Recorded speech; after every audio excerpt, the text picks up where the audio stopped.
Hello student, परमाणु academy में मैं डॉक्टर देवेश गुप्ता आपका स्वागत करता हूं। आज हम radiation physics, basic radiation physics part 2 करेंगे। पिछला लेक्चर मेरा बेसिक रेडिएशन फिजिक्स पे था, जिसके अंदर हमने radio active isotopes, isobar, atomic structure के बारे में हमने पढ़ा था। आज हम उसके आगे पढ़ेंगे। हमें ये देखना है, क्योंकि हम रेडियोलॉजिकल फिजिक्स के ऊपर बात कर रहे हैं, तो हम रेडिएशन के बारे में ज़्यादा बात करेंगे। आज हम बात करते हैं रेडियो एक्टिविटी की। बहुत बेसिक टॉपिक है रेडिएशन फिजिक्स का। What is radioactivity? The stability of the element depends upon the ratio of the neutrons to protons in the nucleus. हमने पिछले लेक्चर में पढ़ा था कि न्यूक्लियस जो है उसके अंदर न्यूट्रॉन और प्रोटॉन होते हैं। हर एलिमेंट का जो एटम है वो डिफरेंट होता है और उसके अंदर न्यूट्रॉन प्रोटॉन होते हैं। इनका जो रेशियो है वो डिपेंड करता है, उसके ऊपर डिपेंड करता है कि वो स्टेबल एलिमेंट है या रेडियो एक्टिव। हैवियर एलिमेंट्स जो होते हैं उनमें जो एन न्यूट्रॉन और प्रोटॉन का रेशियो होता है जनरली 1 से ज़्यादा होता है, जिसकी वजह से उसके अंदर कुछ इनस्टेबिलिटी प्रोड्यूस होती है न्यूक्लियस के अंदर। एंड एन अनस्टेबल न्यूक्लियस जिसमें एक्सेस एनर्जी होती है, वो स्टेबिलिटी लाने के लिए अपनी एनर्जी रिलीज करता है in the form of radiation, and this is called radioactivity. जो रेडिएशन वो एमिट कर रहा है, this is called radioactivity. तो radioactivity is a phenomena in which an unstable nucleus of an element disintegrates with the emission of energy and becomes a new element। जब कोई भी element disintegrate होता है, उसके अंदर से कोई एलिमेंट एमिट होता है, तो वो जो नया जो डॉटर एलिमेंट बनता है वो नया एलिमेंट होता है। और जो ये प्रोसेस है ये स्पॉन्टेनियस होता है। अगर एक मिक्सचर हमारे पास रखा हुआ है किसी एलिमेंट, कोई भी रेडियो एक्टिव एलिमेंट का मटेरियल हमारे सामने रखा है, और अगर हम उसको स्टडी करें तो हम ये कह नहीं सकते कि कौन सा एटम किस समय डिसइंटीग्रेट होगा। किसी भी समय कोई भी जो एटम है वो डिसइंटीग्रेट हो सकता है, इसलिए इसको बोला गया है स्पॉन्टेनियस प्रोसेस है, which is unaffected by physical and chemical agents.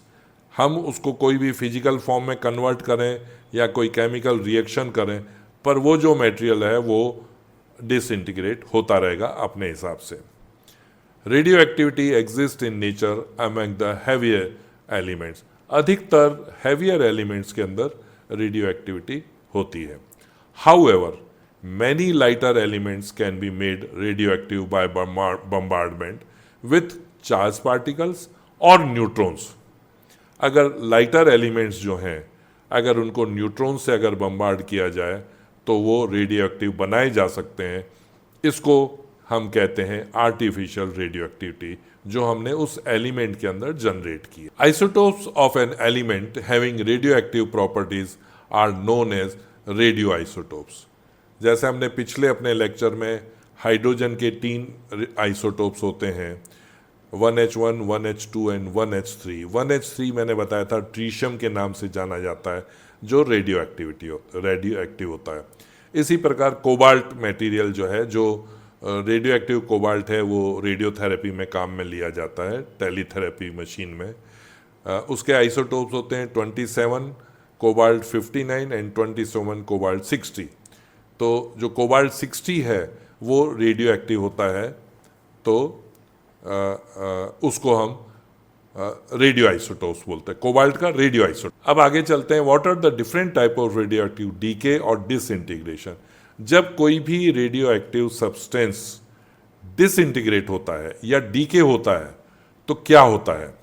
Radio active decay, whether natural और artificial, can occur only in a limited number of ways with the emission of, उसमें से या तो अल्फा पार्टिकल निकलेगा या beta particle निकलेगा, positron निकल सकता है, इलेक्ट्रॉन निकल सकता है, और इंटरनल कन्वर्जन हो सकता है, इलेक्ट्रॉन कैप्चर हो सकता है। ये कुछ तरीके हैं जिससे कोई भी एलिमेंट डिसइंटीग्रेट होता है। ऐसा नहीं है कि कोई एक एलिमेंट में ये सारे प्रोसेस हों, ऐसा नहीं है। या तो उसमें से अल्फा निकलेगा या उसमें से beta any one of them, ये इस प्रकार डिसइंटीग्रेट रेडियो एक्टिव सब्सटेंस होता है। हम इस इंडिविजुअल की स्टडी करेंगे। इंडिविजुअल के बारे में मैं आपको बताऊंगा। Describe the nature and properties of various radiations. ये जो हैं, दीज आर ऑल रेडिएशंस। ये रेडिएशंस हैं। तो जो रेडिएशंस पार्टिकल बाहर निकलते हैं उसके बारे में हम बताएंगे। Ionising radiations are further classified as electromagnetic radiations like gamma radiations and particulate radiations like alpha particle, beta particle, etc. ये जो रेडिएशंस जो हैं अल्फा, बीटा और गामा, ये आयोनाइजिंग रेडिएशंस हैं। इनको हम इंडिविजुअल इसको स्टडी करेंगे। अब जैसे अल्फा पार्टिकल है, अल्फा पार्टिकल 2 हीलियम 4, ये अल्फा पार्टिकल इससे रिप्रेजेंट होता है। An alpha particle consists of 2 protons and 2 neutrons. ये जो हीलियम, ये वैसे अगर हम देखें तो हीलियम को रिप्रेजेंट करता है। हीलियम का जो न्यूक्लियस है वो अल्फा पार्टिकल की तरह बिहेव करता है। Alpha particle decay occurs only among higher atomic number elements which are naturally radioactive. Generally ये देखा गया है कि जो हैवियर एलिमेंट्स हैं उसमें अल्फा डीके होता है, अल्फा पार्टिकल उसमें से बाहर आता है। मेरे स्टूडेंट्स, प्यारे स्टूडेंट्स, ये जो लेक्चर मैं बना रहा हूँ ये मेरी book handbook of radiological physics से बनाई गई है। सारे लेक्चर्स, जो भी लेक्चर्स मैंने पुराने बनाए और नए भी लेक्चर्स जो होंगे वो मैं इस बुक से कर रहा हूँ। इसके अंदर कंप्लीट रेडियोलॉजिकल फिजिक्स के बारे में जानकारी दी गई है और वो सारी जानकारी क्वेश्चन और आंसर के फॉर्म में दी गई है।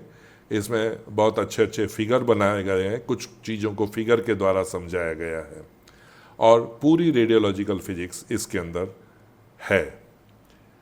जो स्टूडेंट्स डिप्लोमा कर रहे हैं एक्सरे का या ग्रेजुएशन में है, उन स्टूडेंट्स के लिए ये बुक बहुत हेल्पफुल है। पूरा कोर्स रेडियोलॉजिकल फिजिक्स का इसके अंदर है।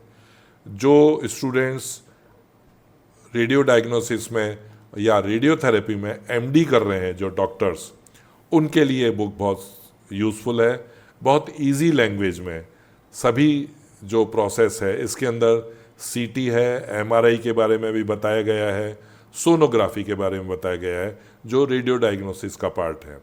इसी प्रकार रेडियोथेरेपी का जो पोर्शन है, जैसे लीनियर एक्सेलरेटर मशीन है, कोबाल्ट मशीन है, प्लानिंग सिस्टम्स हैं, ये सारी चीज़ उसमें बहुत इजी लैंग्वेज में बताई गई है। इसी प्रकार रेडियो डायग्नोसिस में पैट सीटी है, उसको बहुत अच्छी तरह से एक्सप्लेन किया गया है। एडवांस मेथड्स जो हैं उसको बहुत बढ़िया तरीके से इसमें एक्सप्लेन किया गया। ये देखिए मेरी ये वेबसाइट है, इसके ऊपर जाके आप इस बुक के बारे में काफ़ी कुछ जानकारी प्राप्त कर सकते हैं। www.drdeveshgupta.com, ये मेरी ईमेल एड्रेस है contact.deveshgupta@gmail.com। आप इसके ऊपर जब जाएंगे इस ईमेल एड्रेस पे आप अपनी क्वेरीज मुझे भेज सकते हैं और इस साइट पे जब मेरी साइट पे जाएंगे तो इसके बारे में काफ़ी कुछ जानकारी बुक के बारे में आपको मिलेगी। क्या क्या कंटेंट्स हैं वो आपको पूरे मिलेंगे इसके अंदर। तो मैं एडवाइस करूँगा आप सभी को कि आप इस बुक को देखें, लें इस बुक को, और ये बुक मेरी साइट से डायरेक्टली आप परचेज़ कर सकते हैं और दूसरे जो प्लेटफॉर्म है उस पर भी ये बुक अवेलेबल है, वहाँ से भी आप ये बुक ले सकते हैं। इस मेरी साइट के ऊपर आपको ये बुक कुछ सस्ती मिलेगी आपको, तो आप जो चाहें, जो मेथड चाहें उस तरीके से ये बुक आप ले सकते हैं। आगे हम चलते हैं। हम अल्फा पार्टिकल के बारे में बात कर रहे थे। जब अल्फा पार्टिकल एमिट होता है, रिजल्टिंग जो डॉटर न्यूक्लियस बनता है जो अल्फा पार्टिकल निकलने के बाद उसका एटॉमिक नंबर जो होता है वो 2 से कम होता है और मास नंबर जो है वो 4 से, क्योंकि जब जो कोई अल्फा पार्टिकल निकलेगा तो ये जो एटॉमिक नंबर है 2 रिड्यूस हो जाएगा और मास नंबर 4 से रिड्यूस हो जाएगा। एंड जनरली जो अल्फा पार्टिकल जब एमिट होता है it is followed by gamma emission. अब जैसे हम एक एलिमेंट है ZXA, अगर इसमें से अल्फा पार्टिकल निकला, ये अल्फा पार्टिकल इसमें से निकला, तो जो डॉटर एलिमेंट है वो Z-2 YA-4, ये डॉटर एलिमेंट है इसके अंदर। ये इक्वेशन है। इसका बेहतरीन एग्जाम्पल है रेडियम 226 जब उसमें से अल्फा पार्टिकल निकलता है, रेडॉन बनता है, तो आप देखिए 88 रेडियम 226, रेडॉन 86, रेडॉन 222 और अल्फा पार्टिकल ही एमिट हुआ। इसके साथ गामा एनर्जी भी एमिट होती है। अब ये जो अल्फा पार्टिकल एमिट होते हैं इसमें से इसकी कुछ प्रॉपर्टीज हैं, बेसिक प्रॉपर्टीज हैं। They have A mass about 4 times that of the hydrogen nucleus and carry 2 units of positive charge. आपने देखा ये 2 हीलियम-4 है, तो इसके अंदर 2 प्रोटॉन्स हैं और 2 न्यूट्रॉन्स हैं इसके न्यूक्लियस के अंदर।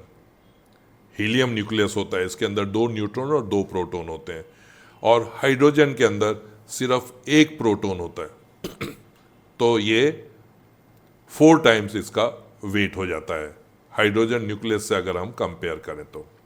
When alpha particles pass through matter they cause ionisation in the matter, क्योंकि ये रेडियो एक्टिव है, ये इसकी एनर्जी बहुत हाई होती है, स्पीड इसकी बहुत हाई होती है। जब मटेरियल में ट्रैवल करता है, किसी भी मटेरियल में, मीडियम में, उसको मीडियम को ये आयोनाइज करता है, अपनी एनर्जी मीडियम में रिलीज करता है। Alpha particles are less penetrating due to their more mass and charge, क्योंकि अल्फा पार्टिकल का मास ज़्यादा होता है, जब ये मीडियम में ट्रैवल करता है तो ये बहुत कम इसकी रेंज होती है। पेनिट्रेट तो करेगा लेकिन बहुत जल्दी अपनी एनर्जी रिलीज कर देगा। बहुत सिंपल सी चीज़ है, अगर एक मोटा आदमी कि किसी भीड़ भाड़ वाले एरिया से निकलेगा जहाँ पे बहुत सारे लोग हैं, उसको उनसे टकराते हुए निकलना पड़ेगा और उसको अपनी बहुत सारी एनर्जी वहाँ रिलीज करनी पड़ेगी और वो बहुत ज़्यादा भीड़ में ट्रैवल करने में थक जाएगा। इसी प्रकार ये अल्फा पार्टिकल जब किसी मीडियम में ट्रैवल करता है तो अपनी सारी एनर्जी बहुत छोटे से डिस्टेंस के ऊपर रिलीज कर देता है। Penetration of the particle in any medium depends upon its energy, mass and charge on it and the density of the medium. ये बहुत इंपॉर्टेंट स्टेटमेंट है। कोई भी पार्टिकल जब मीडियम में ट्रैवल करता है, उसमें कितनी एनर्जी है, उसका मास कितना है और उसके ऊपर कितना चार्ज है, ये 3 जो पैरामीटर्स हैं ये डिपेंड करते हैं कि वो कितना उसको पेनिट्रेट करेगा। चौथा पॉइंट जो है, जिस मीडियम में वो ट्रैवल कर रहा है उसकी डेंसिटी कितनी है। अगर डेंसिटी हाई है तो पेनिट्रेशन उसका बहुत कम होगा, डेंसिटी कम है। अगर किसी मटेरियल में, हार्ड सॉलिड मटेरियल में पेनिट्रेट करेगा तो बहुत कम डिस्टेंस ट्रैवल करेगा। अगर वो एयर में जैसे करेगा, क्योंकि एयर की डेंसिटी कम होती है, तो वो मूव ज़्यादा करेगा कंपेरेटिवली। नेक्स्ट जो है, जो रेडियो एक्टिव मटेरियल से जो निकलता है वो है बीटा पार्टिकल। बीटा नेगेटिव मतलब इलेक्ट्रॉन, बीटा पॉजिटिव मतलब पॉजिट्रॉन। ई के ऊपर प्लस साइन है, इसमें चार्ज दोनों में सेम होता है। ये दोनों डिफरेंट पार्टिकल्स हैं, एक साथ दोनों नहीं निकलते। These are electrons with negative and positive charge respectively. Since electrons are not constituents of the nucleus, they are created and ejected from the nucleus in a radioactive decay process. हम बात कर रहे हैं रेडियोएक्टिव मटेरियल की, जहाँ पे N/P ratio 1 नहीं है, जहाँ पे न्यूक्लियस जो है वो उसमें कुछ एक्स्ट्रा एनर्जी है और उसमें से कोई पार्टिकल निकलेगा। हम ये जानते हैं कि न्यूक्लियस के अंदर न्यूट्रॉन और प्रोटॉन होते हैं, तो या तो न्यूट्रॉन जो है वो प्रोटॉन में कन्वर्ट होगा या प्रोटॉन है वो न्यूट्रॉन में कन्वर्ट होगा। In this process neutrino is also ejected. ये एक बहुत लाइट न्यूट्रिनो पार्टिकल है जो एनर्जी को बैलेंस करता है। This neutrino carries the rest of the energy. अब आप देखिए, जब n/p रेशियो डिफरेंट है तो ये न्यूट्रॉन जो है प्रोटॉन में कन्वर्ट हुआ, मतलब प्रोटॉन का नंबर बढ़ गया इसके अंदर। तो n/p अगर ज़्यादा है तो न्यूट्रॉन प्रोटॉन में कन्वर्ट होगा और इस प्रोसेस में एक इलेक्ट्रॉन जो है वो रिलीज होगा और इसको बीटा डीके कहते हैं। n/p ratio is high in A nucleus. तो ये इलेक्ट्रॉन जो है उसमें से निकलेगा और एक एंटी न्यूट्रिनो निकलेगा जो एनर्जी को बैलेंस करेगा।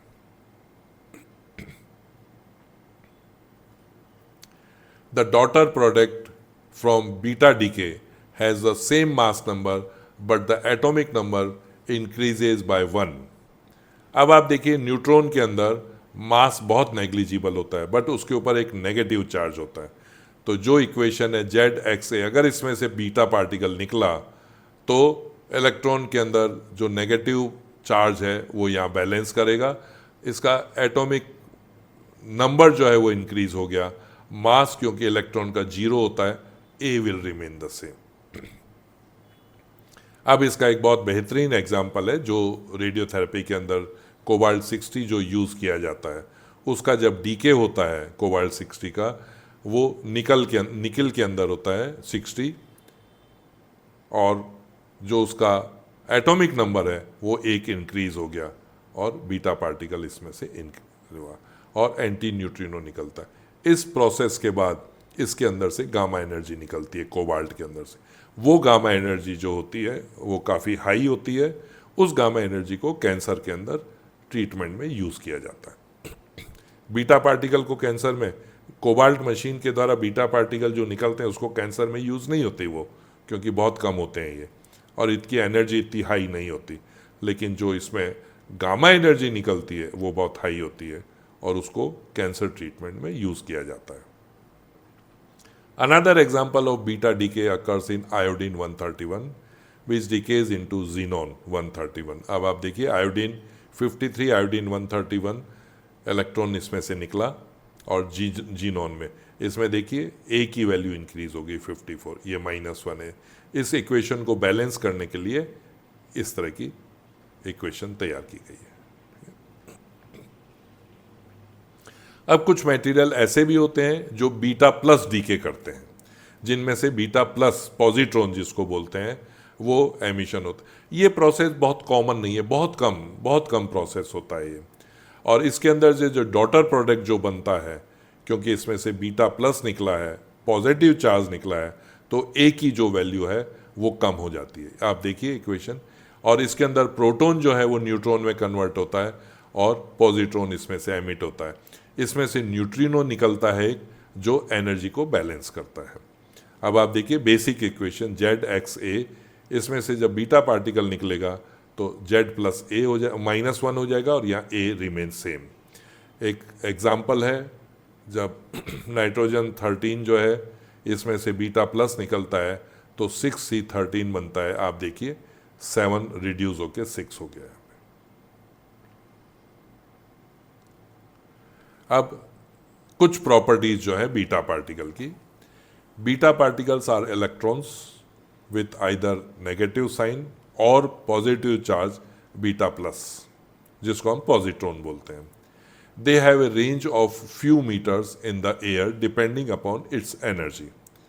क्योंकि ये लाइट पार्टिकल है, पीछे हमने ये स्टेटमेंट पढ़ा था कि heavy particles high charge more charge जो होता है वो उसकी रेंज कम होती है। बीटा पार्टिकल बहुत कम मास होता है इसका, एयर में इसकी कुछ रेंज होती है, एनर्जी के ऊपर डिपेंड करती है। तो ये अल्फा के कंपेरेटिव देखिए, like alpha particles they also ionise matter but ionisation is less intense. ये ट्रैवल ज़्यादा करते हैं उसके अंदर, उस ड्यूरेशन में अपनी एनर्जी कम रिलीज करते हैं क्योंकि इनके ऊपर चार्ज कम होता है और इनका मास कम होता है। Less penetrating power in matter medium के अंदर depends mainly on their energy and the atomic number of the absorber. The emission of alpha और beta particles is associated with gamma rays. ये पहले भी मैंने बोला है, जब ये एमिट होते हैं तो जो एनर्जी एक्स्ट्रा रिलीज होती है वो गामा की फॉर्म में रिलीज होती है, क्योंकि इक्वेशन को बैलेंस करने के लिए वो जो एक्स्ट्रा एनर्जी है वो गामा के फॉर्म में रिलीज होती है. The emitted beta particles when interacting with matter may result in the emission of electromagnetic radiation called bremsstrahlung. ये हमने जब एक्सरे प्रोडक्शन के बारे में पढ़ा था, तो हाई एनर्जी इलेक्ट्रॉन्स जब टारगेट से टकराते हैं तो एक्सरे प्रोड्यूस करते हैं. बिल्कुल वही है, सेम प्रोसेस है इसमें ब्रेमस्ट्रोन. हाई एनर्जी पार्टिकल जो इलेक्ट्रॉन निकलते हैं वो अगर किसी और मटेरियल से टकराते हैं तो ब्रेमस्ट्रोन या वाइट एक्सरे या एक्सरे प्रोड्यूस करते हैं. To minimize Bremsstrahlung radiations, it is better to use low Z material as shielding of beta particles. अब कई ऐसे रेडियोएक्टिव मटेरियल्स हैं जो बीटा एमिट करते हैं, उनको रोकने के लिए बेहतरीन जो शील्डिंग मटेरियल है वो लो जेड मटेरियल है, क्योंकि low Z material, high Z material हम यूज़ करेंगे तो फिर एक्सरे निकलेगा. X rays are nothing but photons, उनकी पेनिट्रेशन पावर ज़्यादा होती, इसलिए लो जेड मटेरियल में बीटा की रेंज कोई बहुत ज़्यादा नहीं होती और उससे वो शील्डिंग की तरह काम हम ले सकते हैं. और जो मटेरियल हम यूज़ ले सकते हैं वो है एल्युमिनियम और परपेक्स, बहुत पॉपुलर मटेरियल है ये. Unlike alpha particles, all beta particles emitted from a given radioactive isotope do not have the same energy but are distributed over a continuous energy. अब अल्फा पार्टिकल जब एमिट होता है किसी nucleus से तो उन सभी अल्फा पार्टिकल की एनर्जी सेम होती है, लेकिन बीटा पार्टिकल में ऐसा नहीं है. हमने अल्फा पार्टिकल में पढ़ा है कि जब अल्फा पार्टिकल किसी न्यूक्लियस से निकलता है तो उन सभी अल्फा पार्टिकल्स की एनर्जी सेम होती है, बट ऐसा बीटा एमिशन में नहीं होता. जो बीटा पार्टिकल जब न्यूक्लियस से निकलता है तो उस बीटा पार्टिकल की एनर्जी सेम नहीं होती, ये कंटिन्यूस एनर्जी होती है. लो एनर्जी भी होती है और हायर एनर्जी भी होती है, तो इसलिए इसकी कंटिन्यूस एनर्जी स्पेक्ट्रम हमें मिलता है. And there is a maximum energy associated with each beta particle emitting radioisotopes and it is denoted by E. जो मैक्सिमम एनर्जी होती है उसको ई मैक्स से हम डिनोट करते हैं. नेक्स्ट प्रोसेस जो रेडियो एक्टिव मटेरियल में होता है, कोई भी रेडियो एक्टिव सब्सटेंस है, वो होता है electron capture. In this mode of decay, the protein is changed into the neutron after the capture of an electron, commonly from the innermost K orbit, and a neutrino is ejected. जो inner उस materials के अंदर कुछ material हैं जिसके अंदर K shell के अंदर जो इलेक्ट्रॉन है वो न्यूक्लियस के अंदर चले जाता है. that is why it is called electron capture. और प्रोटॉन जो है वो न्यूट्रॉन में कन्वर्ट हो जाता है उसमें. And the atomic number of the daughter nucleus is reduced by 1 unit from that of the parent. अब देखिए ये एलिमेंट है जेड से, के इलेक्ट्रॉन जो है वो न्यूक्लियस में चले गया, तो जब इसको हम बैलेंस करेंगे तो Z जो वैल्यू विल बी -1 और Y इज YA. तो जो डॉटर, ये डॉटर एलिमेंट बना इसके अंदर. The resulting K shell vacancy is filled with a higher level orbital electron and the transition energy is emitted from the atom in the form of characteristics photons और Auger electron. अब जैसा हम x ray में भी हमने पढ़ा है, जब करेक्टरिस्टिक्स एक्सरे जनरेट होते हैं तो के शेल का इलेक्ट्रॉन उसमें से बाहर निकलता है. यहाँ पे के शेल का इलेक्ट्रॉन जो है वो एब्जॉर्ब हो गया है, कैप्चर हो गया है न्यूक्लियस के अंदर. तो जो के के अंदर जो वैकेंसी बनी है वो एल शेल से जो इलेक्ट्रॉन है वो जंप करके के शेल में आएगा, तो उसका जो डिफरेंस है वो करेक्टरिस्टिक्स एक्सरे की तरह बाहर निकलेगा और ऑगर इलेक्ट्रॉन्स के रूप में ये जो करेक्टरिस्टिक्स फोटॉन्स जो निकल रहे हैं, ये जब टकराते हैं ऑर्बिटल इलेक्ट्रॉन से, उसको ये रिमूव कर देते हैं, वो उसको हम ऑगर इलेक्ट्रॉन बोलते हैं। An example of electron capture is the decay of iodine 125 into tellurium 125। ये देखिए आयोडीन जो है इलेक्ट्रॉन कैप्चर हुआ, इसके अंदर ये कन्वर्ट हो गया, तो ये जो A वैल्यू है वो रिड्यूस हो गई bye 1। Another example of this type of radioactive decay occurs in iron 55 which decays into magnesium 55। देखिए आयरन जो ये रेडियोएक्टिव सब्सटेंस है, इसमें इलेक्ट्रॉन कैप्चर हुआ ये, और ये मैग्नीज में कन्वर्ट हो गया। अब जो मेन जो तीसरा जो radio active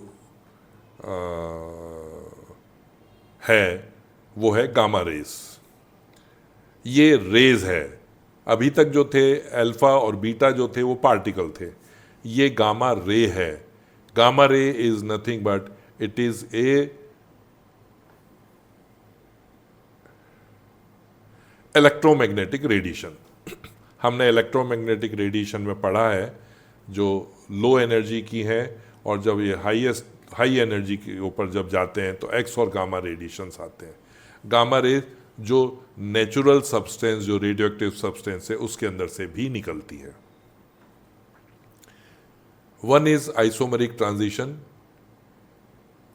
where a nucleus in an excited state called a metastable state may reach its ground state or unexcited state by the emission of a gamma ray।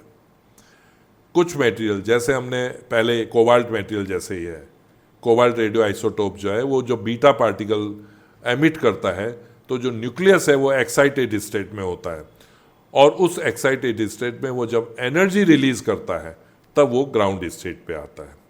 तो जो एनर्जी रिलीज करता है वो energy gamma के form में release करता है। Technetium एक मटेरियल यूज किया जाता है, वो मेटास्टेबल स्टेज के अंदर होता है, उसको जब हम यूज करते हैं तो वो जो एनर्जी है वो गामा की फॉर्म में उसने एमिट की है। ये पैट के अंदर हम यूज करते हैं जब हम इंटरनल ऑर्गन्स जो हैं उसकी फिजियोलॉजिकल कंडीशन की स्टडी करते हैं, उसके अंदर ये यूज़ किया जाता है। तो ये मटेरियल मेटास्टेबल स्टेट मतलब इंटरमीडिएट स्टेट होती है। मेटास्टेबल स्टेट जो है इसमें ये एक्साइटेड स्टेट में न्यूक्लियस होता है और ये गामा प्रोड्यूस करता है। कोबाल्ट मैंने बताया आपको, ये भी जब बीटा रिलीज करता है एक्साइटेड स्टेट में होता है और वो गामा प्रोड्यूस करता है। ये गामा जो है, दो गामा इसमें निकलती है, 1.17 MeV and 1.33 MeV। Average gamma energy इसके अंदर होती है 1.25 MeV, जो कैंसर ट्रीट के अंदर यूज की जाती है। अब कुछ गामा जो रेडिएशंस हैं इसकी कुछ प्रॉपर्टीज हैं। These are electromagnetic radiation similar to X-rays and visible light.